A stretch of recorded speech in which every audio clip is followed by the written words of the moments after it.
Good day, everybody. May God bless you today, and welcome to Around the World. Our topic today is the history of the Holy Land.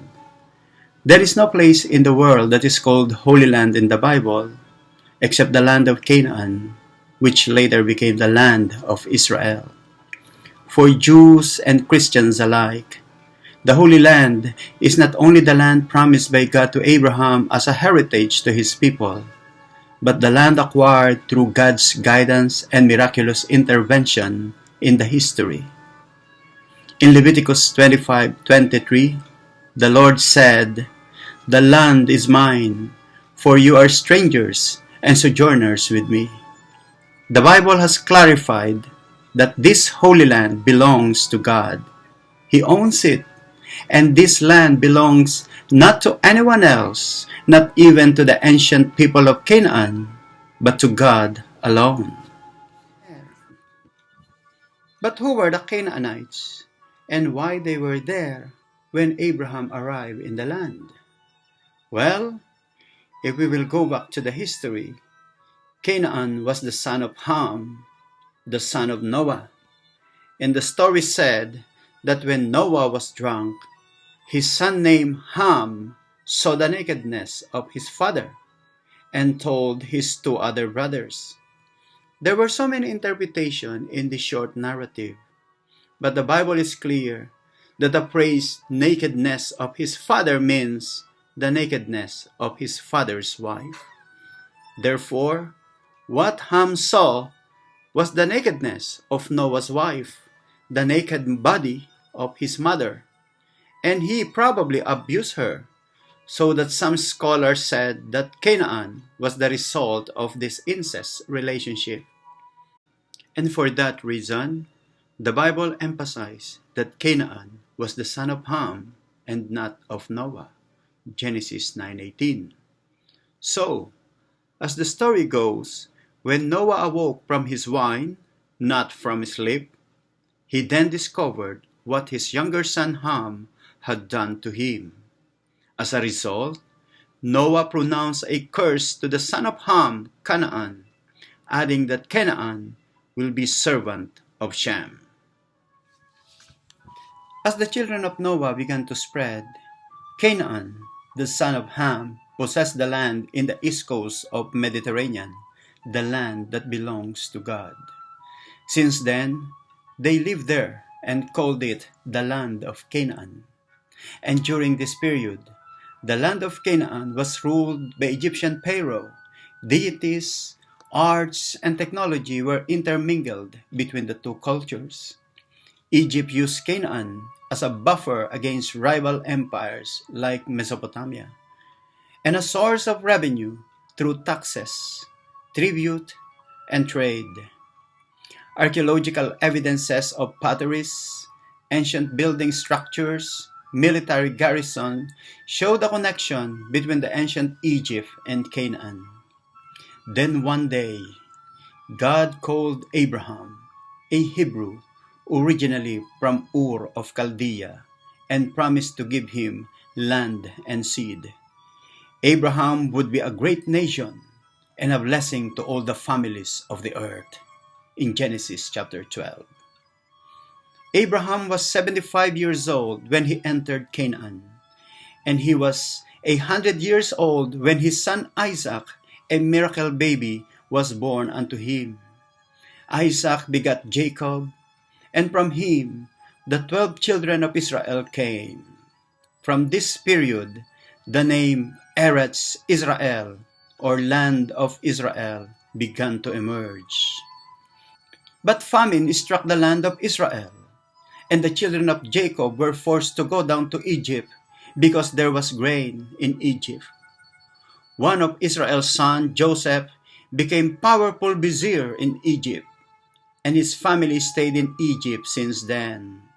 After many years, new generations were born, and a new Pharaoh came to power who knew nothing about Joseph or what he had done in Egypt. So the Egyptians made the Israelites their slaves, forcing them to build the cities of Pithom and Ramesses. And wars The Pharaoh of Egypt gave an order to the midwives to kill all newly born Hebrew baby boys. During this period, Moses was born, but his mother Jochebed secretly hid him. Through the Pharaoh's daughter, Moses was adopted as a foundling from the Nile River and grew up with the Egyptian royal family. Moses grew up in Egyptian court, but killed an Egyptian slave master when he saw him beating a Hebrew slave. Moses fled across the Red Sea to Midian, where he met Zipporah to be his wife. Later, while shepherding the sheep of his father-in-law, Moses encountered the angel of the Lord, speaking to him within a burning bush on Mount Horeb, a mountain of God. Reluctant, Moses followed the voice of the Lord and delivered the Israelites from Pharaoh's bondage. After the 10 plagues, Moses led the exodus of the Israelites out of Egypt and across the Red Sea. It was year 1440 BC. Then they stayed in Mount Sinai, received the 10 commandments, and built the tabernacle of God. After 40 years of wandering, many Israelites died and buried in the desert. Moses also died within the sight of the promised land on Mount Nebo. Joshua, who was one of the 12 spies, led all the tribes of Israel in the conquest of Canaan. From north to south, they destroyed and displaced the people of Canaan, and he allocated the land distributions to the 12 tribes. Joshua lived sometime in the Bronze Age and died at the age of 110. After the death of Joshua, the elders from each tribe of the land of Israel were unfaithful to God, so that the Israelites were given into the hands of their enemies. When they began to cry out to their God, Yahweh raised up judges to deliver them from their oppressors. Finally, a new era came, Iron Age, when Samuel led the nation to repentance when the Ark of the Covenant was captured by the Philistines. The people obeyed the voice of the Lord till the time they asked for a king similar to the surrounding nation. Samuel was displeased with this request and prayed to God. The Lord told him to do everything the people say, because they did not reject Samuel, but God, because it was God who is their king. The first king of Israel was Saul, a Benjamite, and sat at the throne for 40 years, from 1050 to 1010 BC. As a king, he was disobedient to God's voice, insecure, insensitive to the religious needs of his people, and revengeful. After Saul's death, David, a shepherd boy from Bethlehem, was anointed king. He reigned over the entire land for 40 years, from 1010 to 970 BC. He united the 12 tribes of Israel. He brought the Ark of the Covenant in Jerusalem, and subdued and defeated many enemies like the Philistine, Gath, Moab, Edom, and as far as Euphrates River. His son Solomon succeeded him at the throne for 40 years, from 970 to 931 BC. Jedediah, his other name, was said to be the wisest king of all, built the first temple in Jerusalem, using a vast wealth he and his father had accumulated. He is portrayed as great in wisdom, wealth, and power, but also a sinner who sinned, including idolatry, marrying foreign women that turned his heart to his God, leading to the kingdom being torn in two after his death.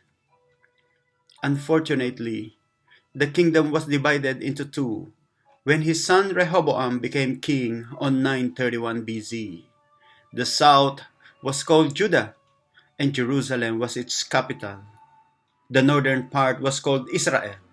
Samaria was its capital. Jeroboam was the king in the north when the kingdom was divided. Because of persistent disobedience of both the king and his people, the northern kingdom was destroyed in 722 BC by the Assyrians, and the people were taken captives in Nineveh. In the south, some of Judah's kings were good like Uzziah, Hezekiah, Josiah, but others were evil, so that God sent the prophets, Isaiah, Zephaniah, Jeremiah, to remind the king's responsibility to God's law. But on 586 BC, the Lord punished the people of Judah, including King Zedekiah, destroyed the temple, and brought them captives in the land of Babylon by King Nebuchadnezzar. For 70 years, the people were in captivity, but God raised up prophets like Daniel and Ezekiel to remind them that God is not finished yet with his people. And on 539 BC, the kingdom of Babylon fell into the hands of Cyrus the Great, king of Persia. The city was taken in one night, and King Belshazzar was killed.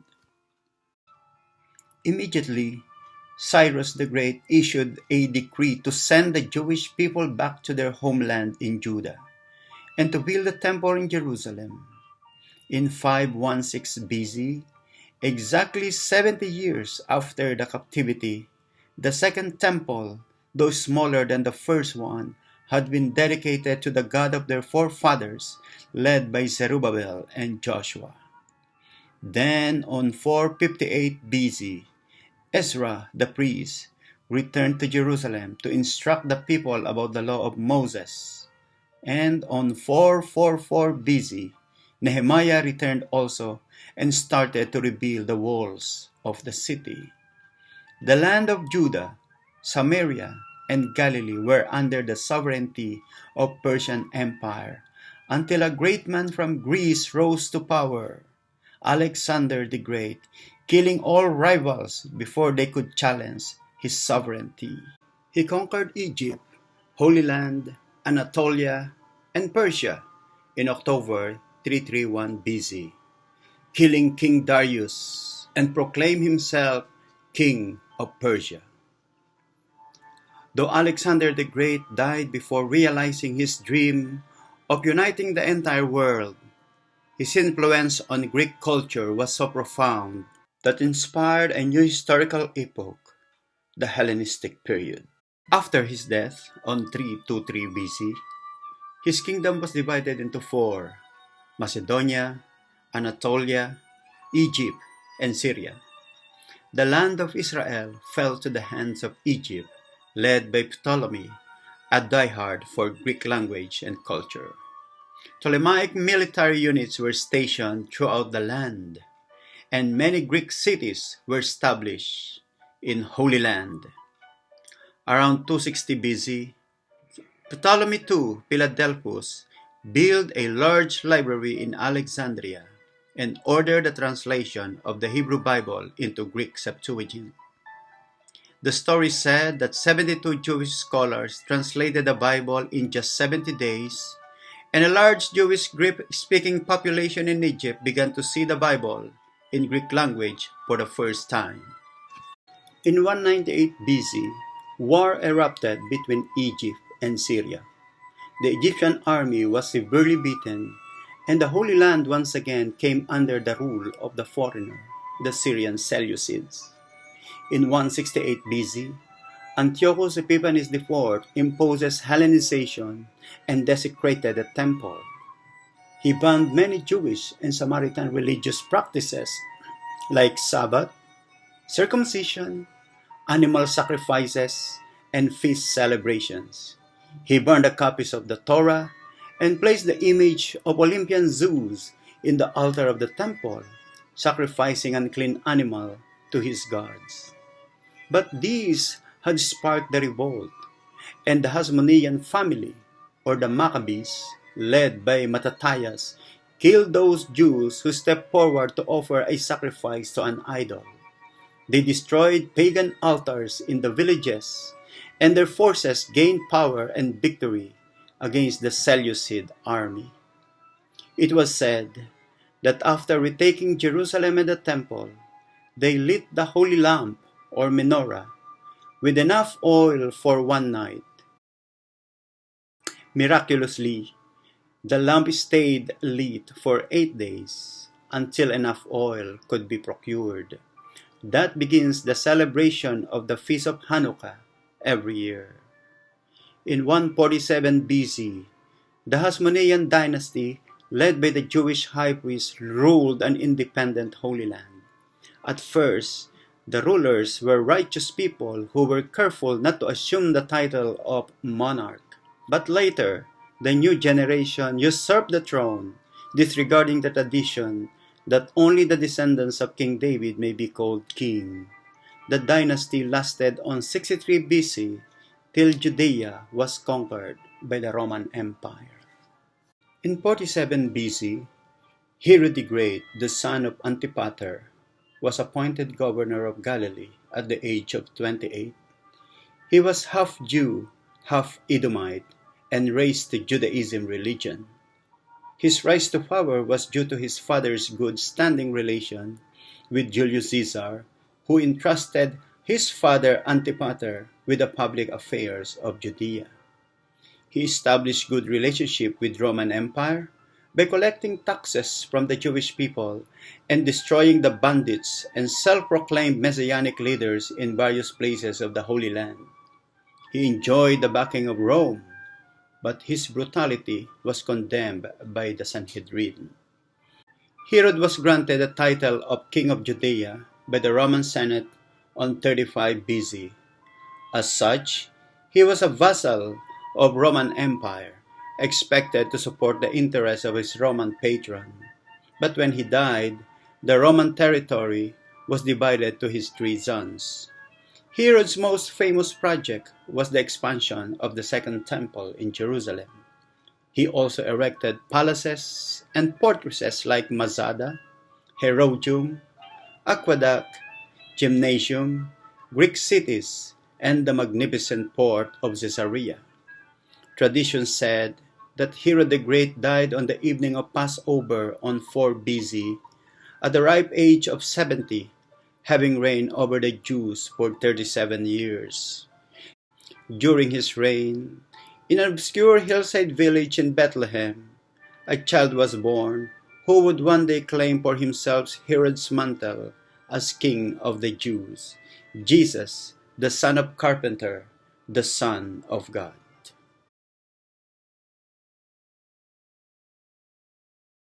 Thank you for watching, and I hope you enjoyed this teaching. I believe that those information will help you to search more on your spiritual journey. Guys, if you haven't subscribed to the channel, please hit subscribe so that you could receive notification on my digital teachings. Just a reminder, always be safe and be with Jesus Christ, who is the Lord and Savior of our lives. See you again for the next part of this teaching. God bless.